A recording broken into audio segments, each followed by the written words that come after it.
thermal drones, hydrophones, sonar wakes at 700 feet. Did they finally see Nessie? Tonight, the biggest hunt in 50 years unfolds on Loch Ness. Loch Ness, 23 miles of deep, cold water, and one of the world's oldest legends.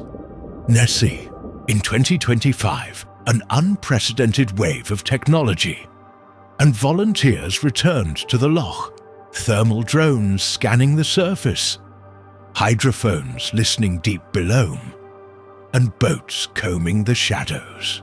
Was this the year the mystery cracked open? Nessie isn't new news. The legend exploded in 1933.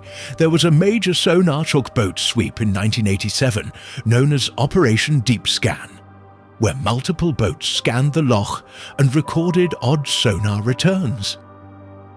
In recent decades, drone footage and satellite blips have reignited public excitement. But scientists pushed back, and some evidence was later explained as logs, stitching errors, or hoaxes. In 2018, an international environmental DNA survey sampled Loch Ness's water to look for large species DNA. The headline? No giant reptile DNA, but a surprising abundance of eel DNA. That left the door open to two scientific possibilities: lots of small eels, or theoretically, oversized eels. Scientists said the evidence did not support the existence of a dinosaur-like swimmer.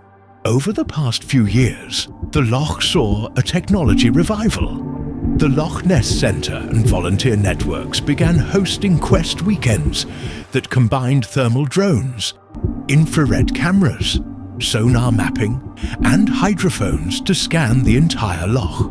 In 2023 and subsequent annual searches, teams recorded intriguing acoustic signals and surface anomalies, but nothing conclusive.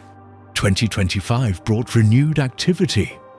Local teams reported a potential sighting at Dores Beach earlier this year.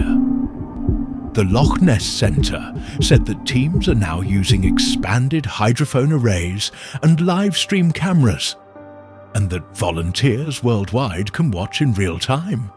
Some operators even asked for external help, sending out a public call for high-end imaging expertise. Hydrophones pick up all sorts of sounds, from boats and local wildlife to wind-driven waves and human-made noise. In recent searches, some recordings were initially mysterious, but later plausibly explained as birds, boat traffic, or underwater debris. Sonar anomalies can indicate a large object. But sonar returns don't identify species. They only show a solid or soft acoustic reflector. Here's what the evidence supports. And what it doesn't. eDNA suggests high eel presence, making giant eels a reasonable hypothesis. Sonar and thermal blips could be logs, groups of fish, or artifacts of the equipment. There's also the cultural and psychological factor. Once thousands of people converge on a mystery. This 2025 hunt gave us new footage, fresh recordings, and renewed questions. But it did not deliver definitive proof. If you want every raw clip, full hydrophone files, and source links that we use to research this episode, click the link in the description. We've collected the best public reports and official posts there.